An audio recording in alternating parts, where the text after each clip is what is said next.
Welcome to Building Great Sales Teams, a show dedicated to making sales teams tick, tick, boom.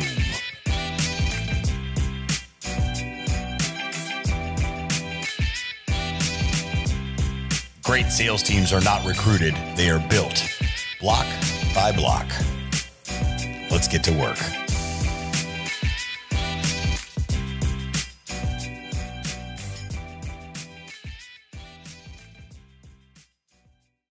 Your last name is just Knoll, right? It's Knott, K-N-O-T-T, like a knot. Why do I keep wanting to say Knoll? All right, I'm sorry. That's a new one for me. Yeah? Yeah, I've been called a lot of different last names.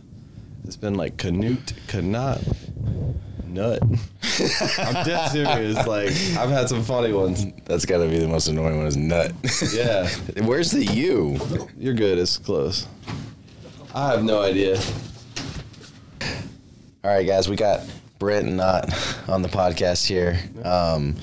We met at the RBO Mastermind and just clicked right away. He started talking about his business, and he eventually hired me for consulting, which I appreciate very much.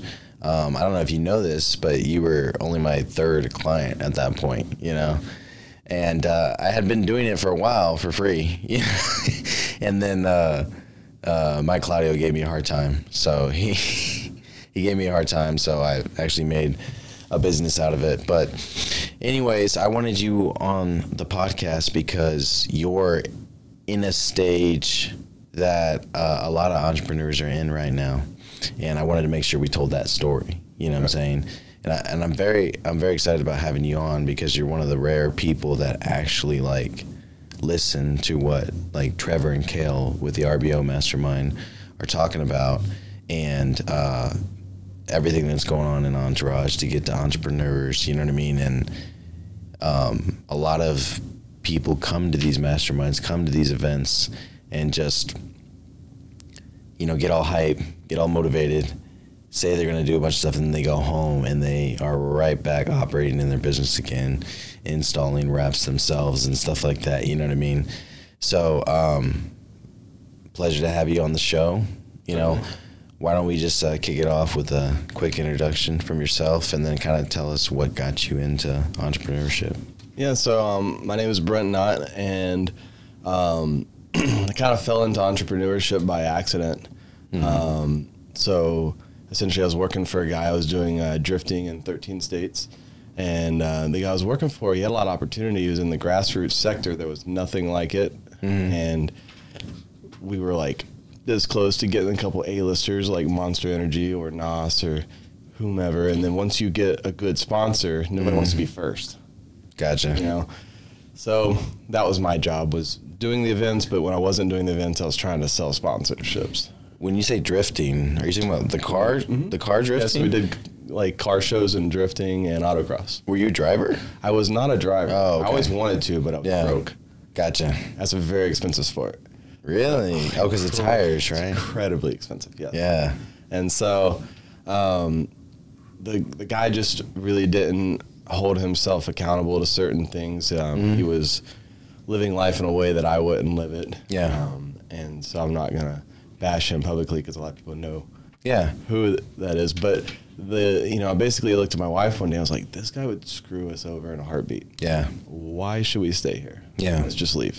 Yeah. And it was interesting because I went to this guy's shop who had a Porsche, and we had literally 2 cars to wrap, and then we didn't know what we were going to do. And so we went to this guy's shop, lived at a hotel, and we essentially wrapped the first car. It took me 2 weeks. It was literally the second car I had ever wrapped. So I went from my Miata to a Porsche right on the gate. Wow. Yep. I had no idea what I was doing. I was fortunate. I got lucky enough to meet a guy in the industry that's a huge ambassador at the place I was buying the film at. He gave me some pointers, and he actually helped me a lot. Took me 2 weeks to do the first car. Did the second car. It took me a week. And then from there, I did 7 cars. Yeah, in a week? No. Oh, okay. It was just 7 cars back to back for over a month and a half period of time. Gotcha. And the whole time living in a hotel. And mind you, I'm 23. I did not know that there's month rates. So I was paying daily. Oh no. It was expensive. Yeah, I can imagine. $90 a night. And then I didn't have any tools and stuff, so I was like hand cutting all the stripes and stuff like that. And the guy's like, "Hey, what are you gonna do in life?" I was like, "I don't know, man. I've been working since I was 12. I'll figure it out." Yeah. And Where did that come from? what? Why had you been working since you were 12? I grew up on a farm, kind of. Okay. So like tarring fences. Yeah. It was. I got paid like $100 a week, I think. Okay. It was. You grew up on the farm? No, it was a friend of mine. Oh, gotcha. Okay. So I grew up with a bunch of studs that were all like national level wrestlers and stuff like that. And the dad was a contractor. He had 700 acres. And so I would come over the summer. My dad raised me where if you wanted Nikes and not Reeboks, Yeah. you had to buy them yourself. Okay, so that's what's up. Yeah. All right, that's awesome. So he ruled Yeah. with iron fist. Yeah. So started when I was 12 working, but I told that guy that, and he's like, "Okay, well, what does it take to run this business?" I was like, "I'm not sure," but he goes, "Okay, well, build me a business model." And or 23 years old. Yeah, build me a business. Just hustling business model. Yeah, and I'm like, I don't know how to do this. Yeah. So I went home. I literally spent hours looking at how to do this. Watched YouTube after YouTube after YouTube. You got your college education in a couple hours, okay? I have a PhD in Google. That's a fact. Yeah. Literally everything I do is Google. But we went in and I submitted this PDF to him that was my business plan. And he come back from his race and he was just like, it's not really much of a business plan. Yeah. He's like, you got a bunch of fluff in here. You got buns, but you ain't got any meat. So you like poured your heart into this thing. I did. For the past like 4 hours. You know what I Crushed mean? me. Probably stressed out all night, didn't sleep, and you come the next day and he's like, "This is dog shit." Yes. And so he coached me up. He's like, "This is what you need to do, this, and this. Spend some serious time thinking about it, and then present it back." Tried again, of course, failed. Not even close. Yeah. And he looked at me and said, and we were riding in his truck to pick up his car. He had some body damage in it. And he goes, "This is the problem with the world, is people do not teach people how to run a business. They just want them to work for you."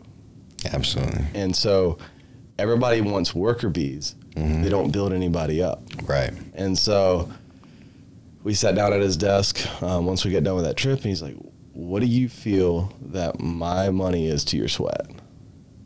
And I was like, "I don't know what you're asking." He's Yeah. like, "In a business, there's equity. What do you feel we should split this business?" Of course, I'm 23. Yeah. I'm like, this guy doesn't need me. Yeah. Like, I'm looking around like he's got a lot of stuff. Right. I'm like, this guy doesn't need me. Yeah. So like, I don't know, 70-30, and I gave him 70% of the business. Oh yeah, I remember this. Yes. We talked about this. So, yeah. I gave the worst evaluation of my life. So just for anybody that's listening that hasn't had this conversation yet, hasn't gone into a partnership, this is the way I look at it. And I am not qualified at all to like coach someone on business partnership negotiations, right? But this is the way I look at it. The money is a equal partner in the company. You know what I mean? And then there's the person. And if the person's going to be working in the company, they're an equal partner. You know what I mean? You have to separate the two. So if you got two people, one of them's bringing in the money and they're going to work in the business, they should get 66%, right? But he wasn't working in the business. Hands off. So you should have had 66% and he should have had 33% as the money. Yep, essentially. Yeah. You know, but at the time, I guess when I was 23, like I was never greedy, even like I was broke. I looked at it, I was like, this guy doesn't need me. I have more to gain than he does. Yeah. Basically. Yeah. It's just what I looked at. I was like, I'm just some kid off the street. And you know what? You made that decision then, and it wasn't a bad decision in my opinion. You know, I get it, the 70-30 thing. Yeah. But in hindsight, where you at with it? And what was really interesting was he was coaching me the whole time. Exactly. That I had made a bad evaluation, and he was trying to get me to buy him out for every year. Like he legitimately was trying to get me to buy him out. And I never saw it. I was blind. Like I was scared. I mean, I had advantages that nobody would dream of as a 23-year-old kid starting a business. You had a mentor. I had a mentor. That was huge. I had unlimited working capital. Yeah. Nobody has that starting out.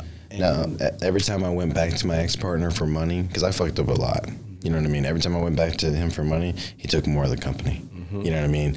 And, you know, I look back and I don't like the way it happened, but I'm glad it happened that way because he was teaching me a lesson each time. Yep. You know what I mean? It's weird because the mentors do teach you weird lessons like that because they probably learned in a similar way, school of hard knocks. But he he made a rule on his Amex. He said, this is unlimited, basically. Yeah. Amex. And who gets that? Nobody. But he's like, this is unlimited. This is your rule. If you have a big job, you do it on the first of the cycle, and you finish that sucker before the 45th. Right. And he's huge on cash flow. You are not a bank. Do not do net 30. You get paid when you're done, period. Yeah. And then the second rule was you have to do a spreadsheet on every single job. And I almost lost the business because he audited me on said spreadsheet like year 5. Oh, shoot. And he's like, hey, let me see a spreadsheet on that job. It was like a $40,000 sale. I had never sold anything that big in my life. And he was paying for it.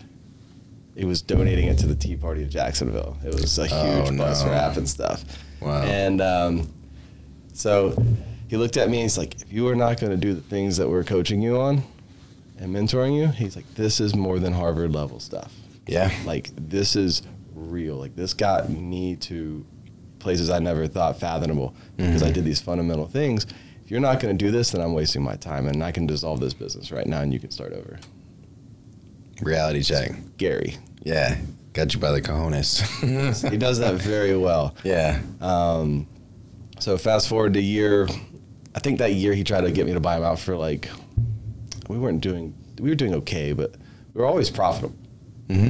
Just because he always told me no less than 50% margin and like all these rules. Yeah. But we were always green. I never had a red month, ever. Yeah. And including in COVID. And you know, I think it was just those core fundamental principles. And years, I think 7.5 or so, I finally was like, I'm going to be a big boy. I'm going to hop out of the bird's nest. And I'm like, Mr. Bill, I want to buy you out. And I was like, but I did some consulting with some clients of mine and a couple people in finance and stuff. And I was like, I had no idea how to evaluate a business. Yeah. Kind of loosely did that. And I owe you $450,000. And he looked at me. So that would mean the business was worth 1.4 roughly? Yeah. Okay. Roughly. Yeah. And that was just, you know, me being fair with him. Yeah. And so I was like, how do we do that? Because I don't have the credit for that. My credit's getting there, but I don't have the credit to go get this loan. So how would you like to do this?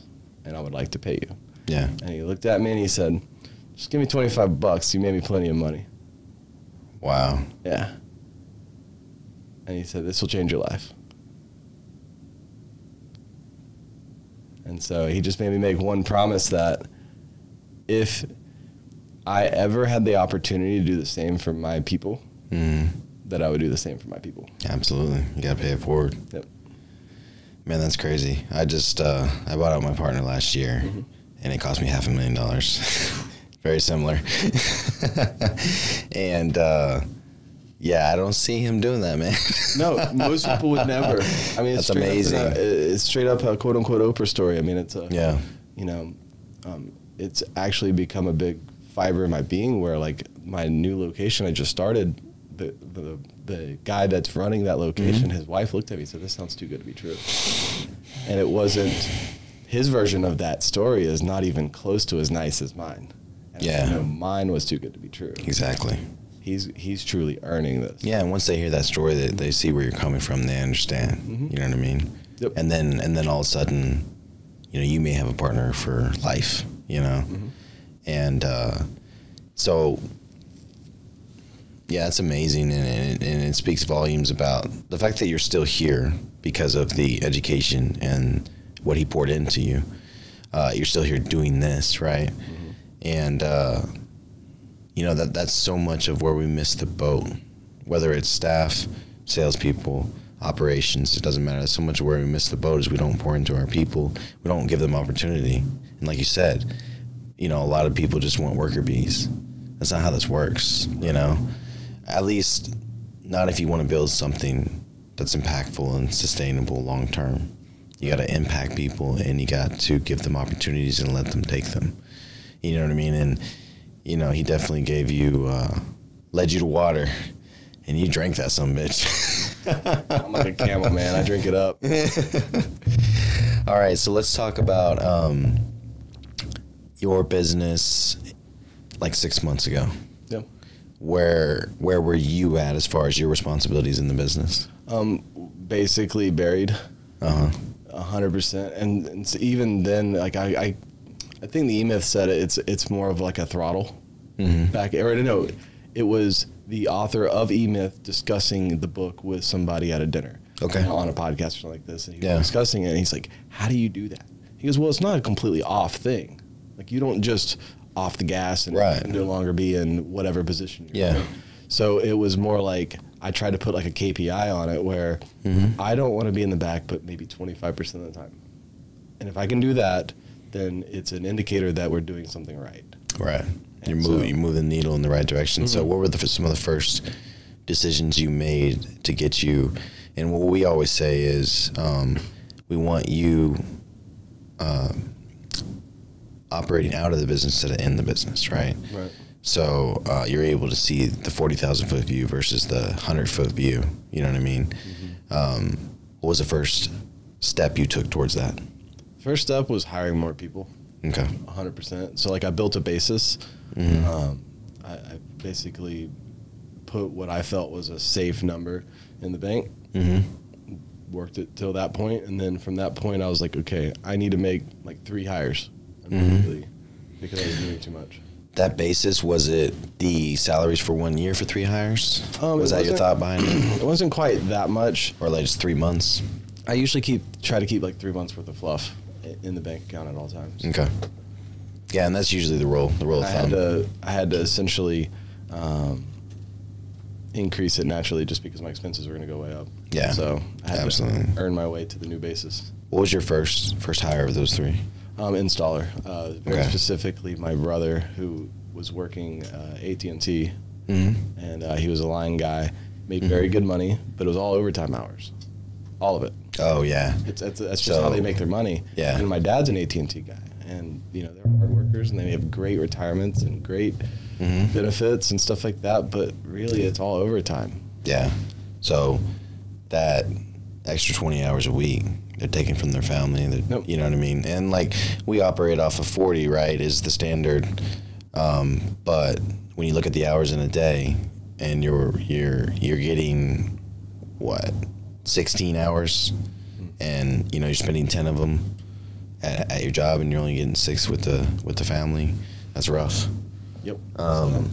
Yeah, we hired the installer, and you know usually I wouldn't do family, but my brother, he was the punk growing up. Yeah.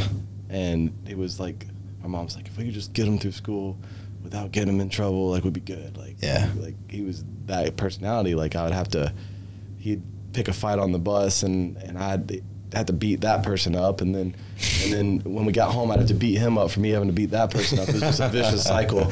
Yeah. But he really earned my respect whenever, you know, he had his kids and stuff. And he just put his head down and went to work. Yeah. And never complained. He didn't complain to anybody. Sometimes we need that motivation. Yeah.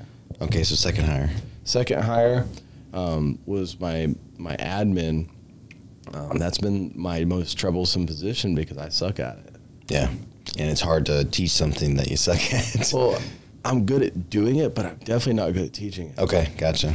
And yeah, that position's hurt me, and I've gone through a lot of people. And I think it was mostly entirely my fault as far as why I've gone through all those people.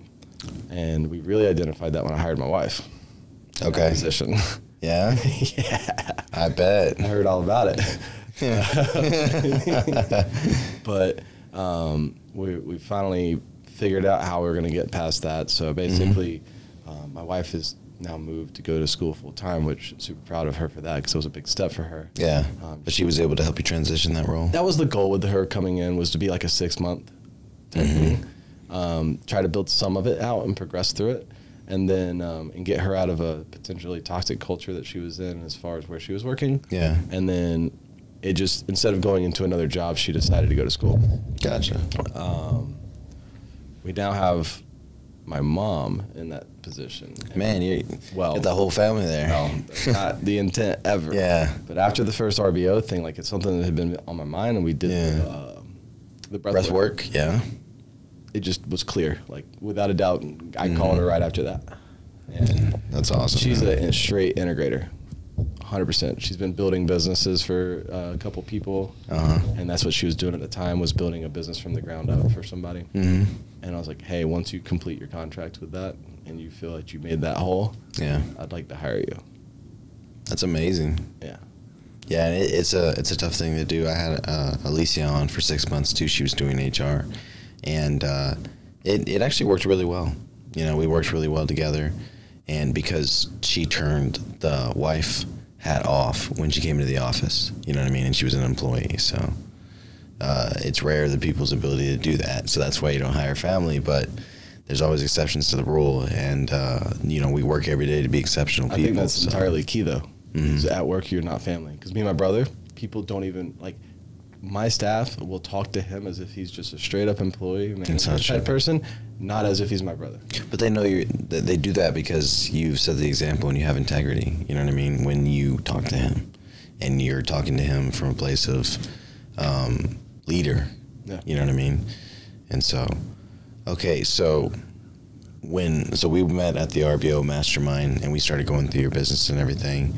And so you reached out to me, hired me, and so what we put together was part of my Kodak system, right? And so the first thing that we worked on was the pitch, you know what I mean? Or no, but just looking at the business as a whole, right? Because you have 3 or 4 products, right? And so you're creating systems, but they're based on you being the salesperson, you know what I mean? And you can sell anything at any time, you know what I mean? You could be selling a car wrap, and then, you know, they own the building, and you're selling tent, and then you're selling residential to their home, you know what I'm saying? But you're in the business, you're installing it, you're passionate about it, you know everything there is to know about it, so obviously you can sell all the things at once, you know what I mean? Yep. And so what I encouraged you to do was, okay, we're creating this entry-level sales position. So this is going into the opportunity structure.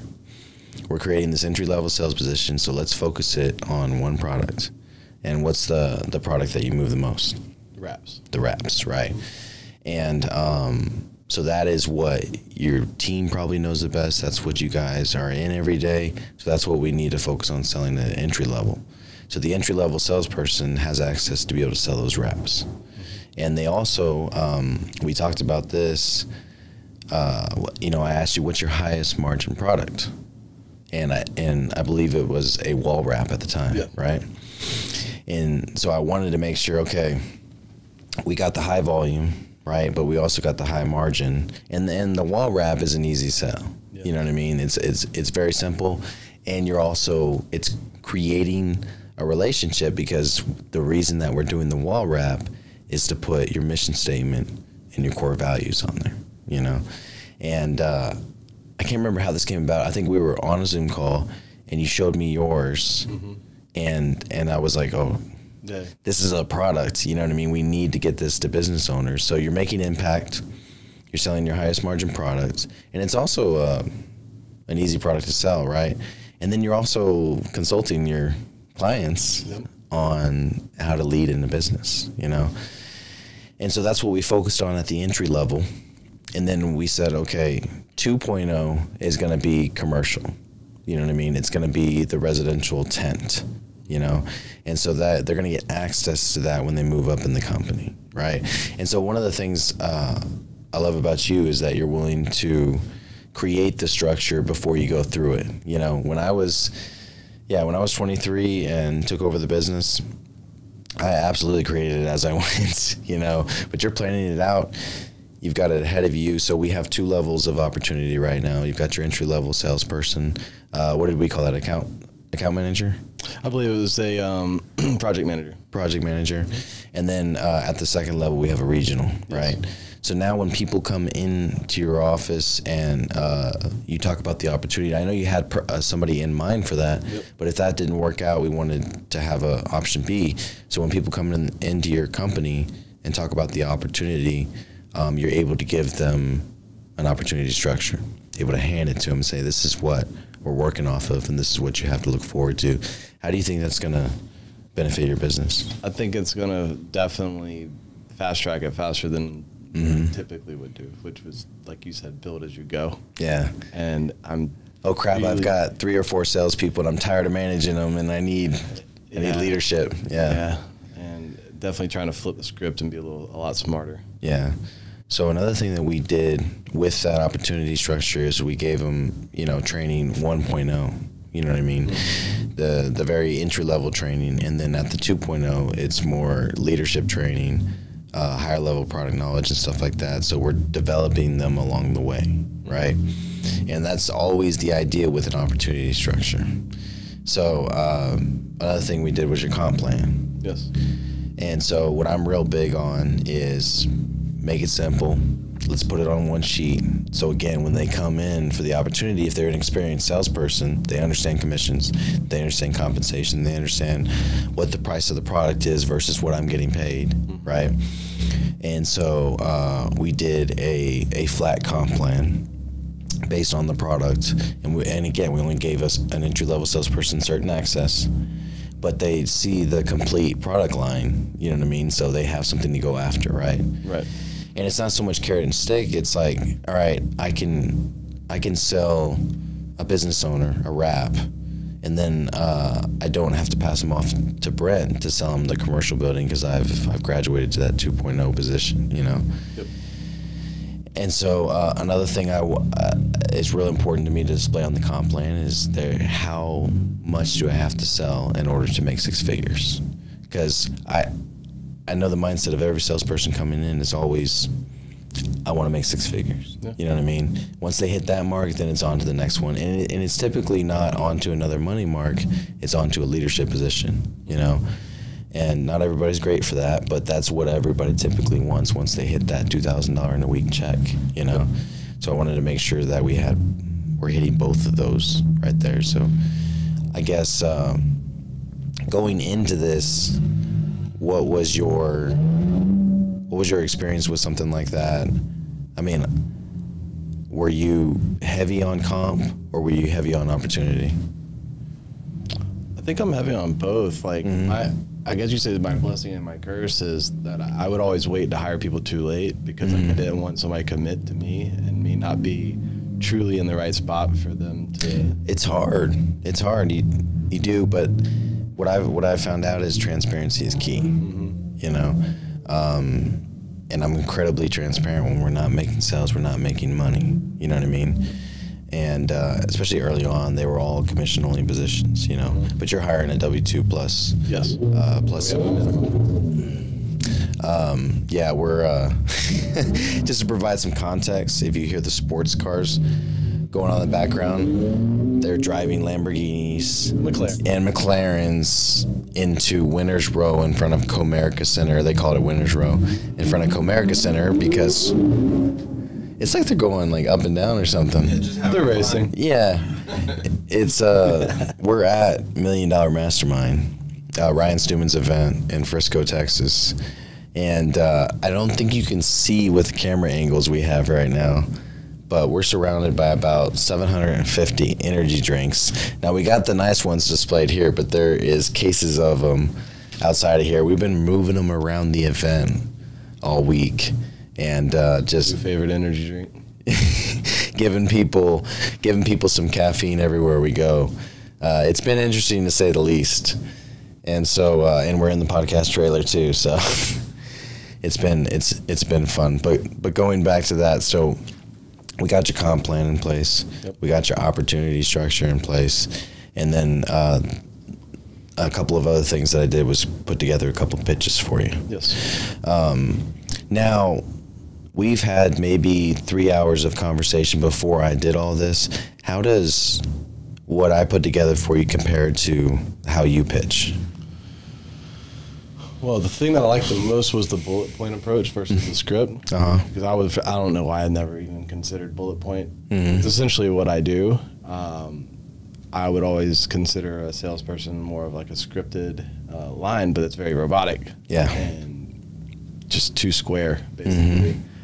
So that was the first big takeaway that I got, is allow that person to be unique. Let them sell how they sell, because the way I sell is from the I have so much hands-on experience that I can sell with, this is exactly why you want to do this. Yeah. Because I know, and they like my face, everything in my body. Just conviction there. Yes, like they know that the way I do it is coming from a place of full understanding.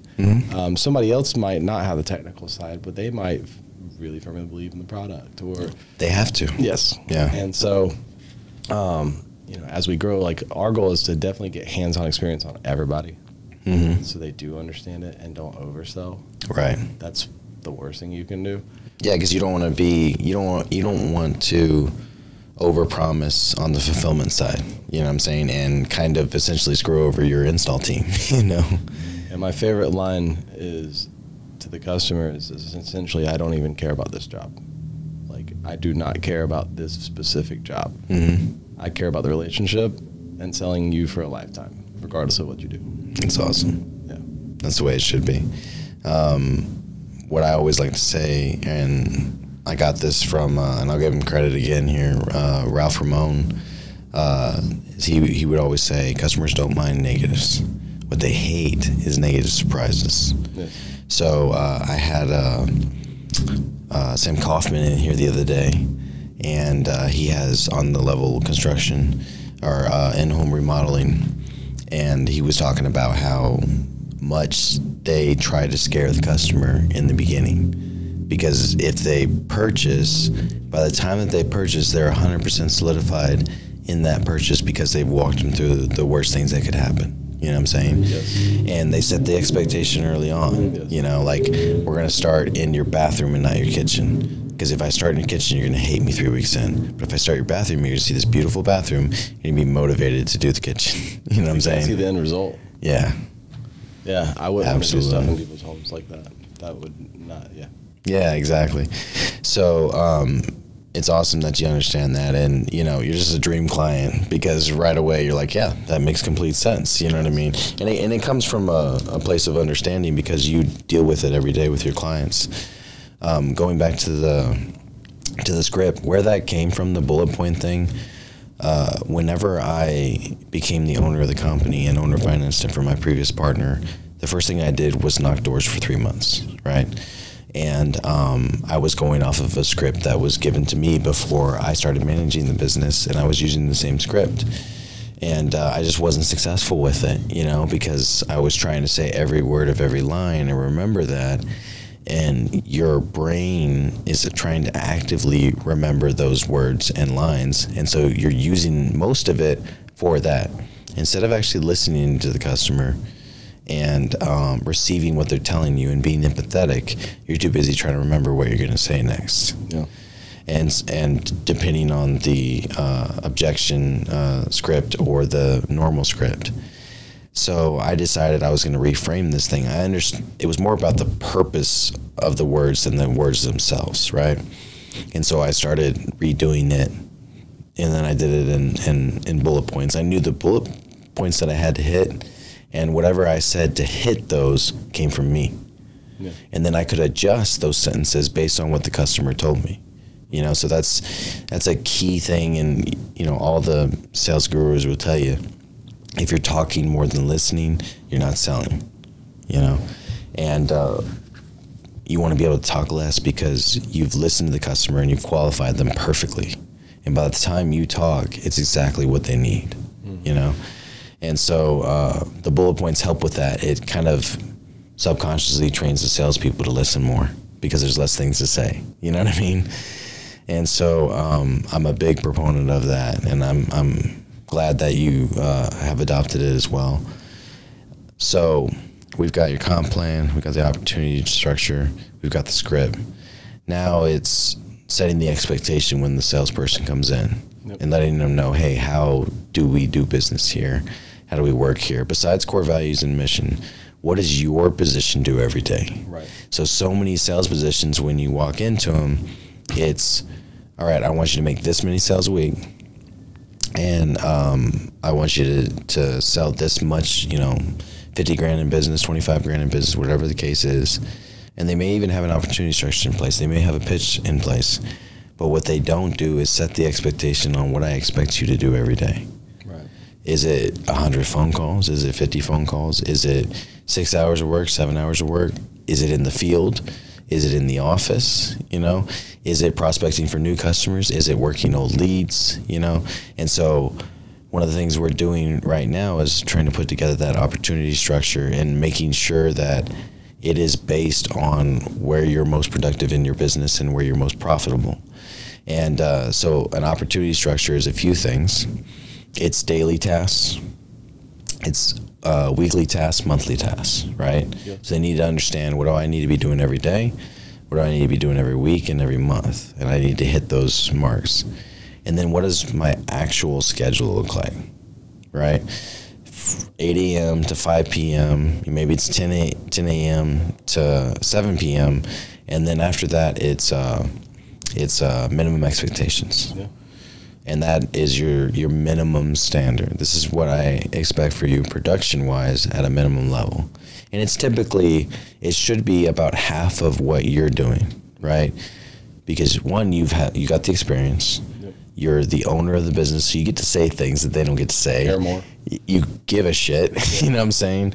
And you won't find out if a salesperson does until they're about 90 days in. You'll get the dog and pony show for about 90 days, and then about the 90-day mark, you'll know, okay, they believe in the product, they believe in the business, they believe in our mission statement and core values, And so, what are your thoughts on a scope of work? The scope of work was great. Actually, I think that was one of the very first things that I told you was the main reason why I initially hired you, aside from the other things which were very important for me, was I only ever sold through call-ins and walk-ins. Yeah. After the first 2 years, all of our business was repeat and word of mouth. And so we created just this awesome following of hardcore clients. Yeah. But we never actively marketed. This is the first year we've ever marketed. This is the first year that we're trying to go outside of our current reach. That was a blessing for me too, that you already had marketing in place and you were already getting leads. It made my job so much easier because not only do you need to compensate a salesperson properly, you need to be able to bring them leads too. You need to be able to feed them. And go ahead, sorry. Yeah, you're good. Definitely the structure too. And one of the things that you said that I'm gonna give you credit for that I liked a lot was that you often look at what did they do, not necessarily how many sales they had sold, because sometimes there's a bad week. And I know that I do this, and I internalize this sometimes for myself, where man, sales are weird this week.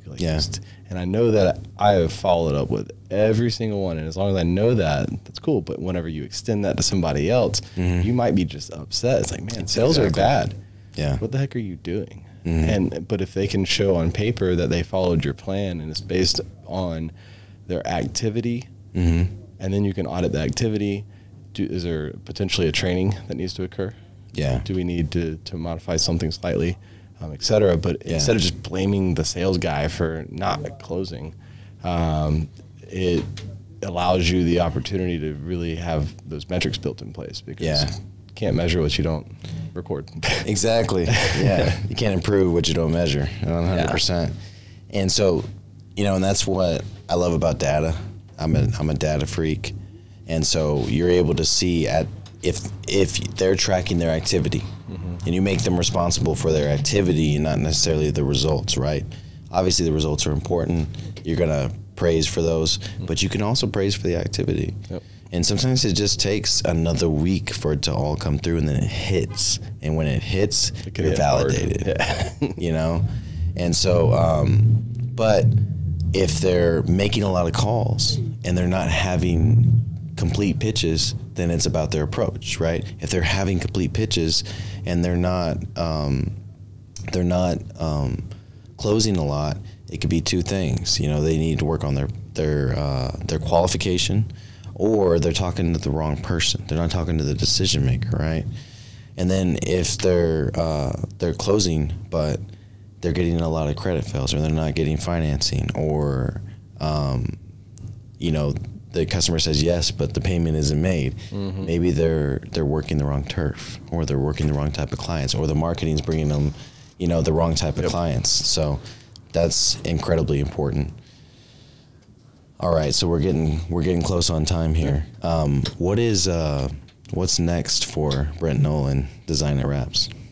Brent Knott, sorry. You're totally fine. I will take that new last name. I've been called worse. Yeah. So basically what's next is definitely fully, instead of 25% business, truly stepping out. And it's funny that Bobby Castro's talk yesterday was on what it was about getting a little distracted, or like, I'm not too big on shiny object syndrome. Yeah. But sometimes, like, you whatever you're working on, you definitely get distracted. And so, like, I'm finishing out at that level, like you said, master the level that you're at. Yes. So I really need to finish out that last 25%, get the team finished up, really identify what training the installers need, and then proceed forward to, I'm going to operate the sales position for about a quarter. Yeah. And the goal is to go ahead and implement the comp plan, see what it does to the business. Yeah. And, you know, because that's something new to the business. Right. We don't want to rock the boat, and we want to make adjustments based on that comp plan. We obviously want to make sure that they get paid, but we also have to take care of the entity too. Yeah. Because the entity, if you rob it, nothing can happen. Yeah, and I think that was one of our biggest concerns when we were creating it, was we didn't, like you said, we didn't want to rob the entity. So I'm excited to see how that turns out, you know, because the whole deal is a lot of margins can get fixed with volume, right?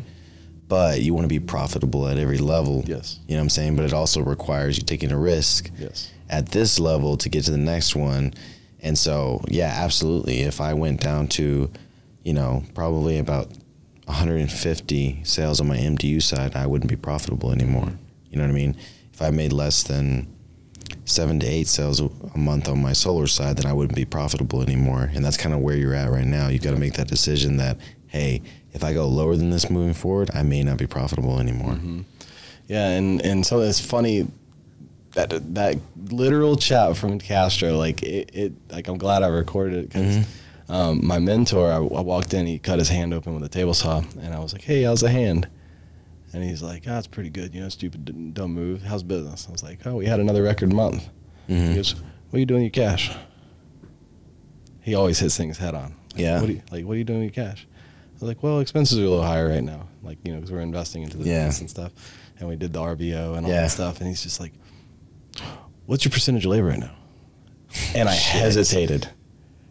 Like, I know it based on a monthly evaluation, but I don't know it like hardcore, right? Yeah. And that's my distraction in a way.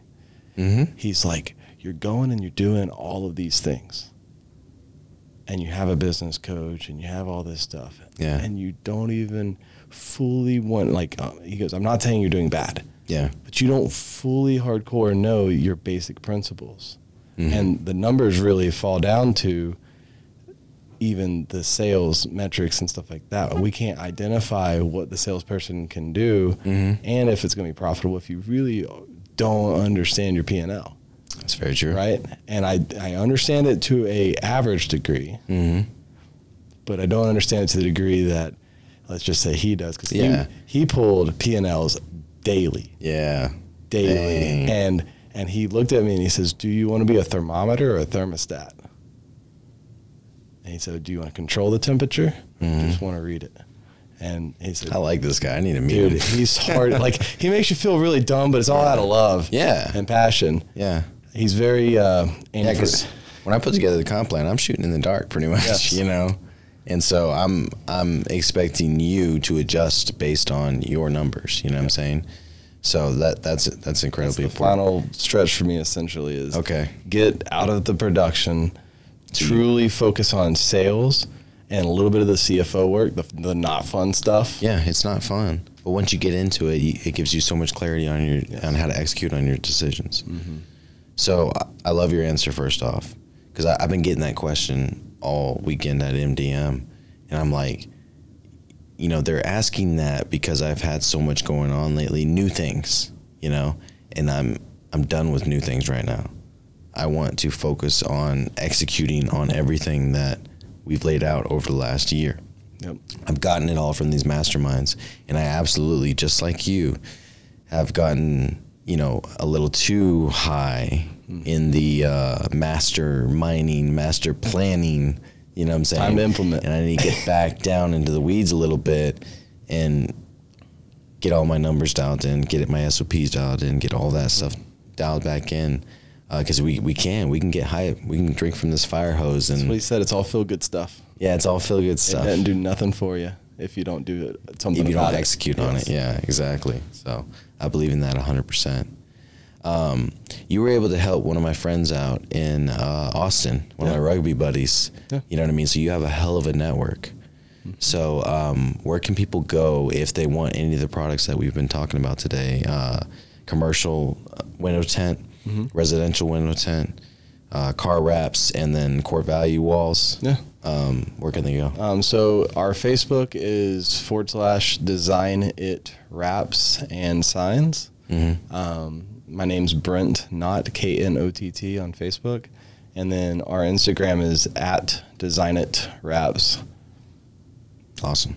So we'll put all that in the show notes so people can reach out to you. Yeah. Man, I've been looking forward to this for a while. Yeah. You know what I mean? I think it's been a great podcast, a lot of tactical stuff, but also the stuff about your mentor is huge, Yeah. And I think a lot of entrepreneurs need to start executing on that now and be that mentor to someone, because we can all do that. You know what I mean? From the person that's sweeping the floors to the CEO, we all have an opportunity to be a mentor to someone. We're all one step ahead of someone. Yep. You know what I mean? As Stuman said, that's how you change the world. That's how you change the world. Absolutely. Well, I appreciate you coming on. Yep.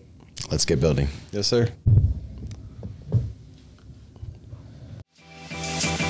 Thanks so much for tuning into this episode of Building Great Sales Teams. We sure do appreciate it. If you haven't done so already, make sure you're subscribed to the show wherever you consume podcasts. This way you'll get notifications as new episodes become available.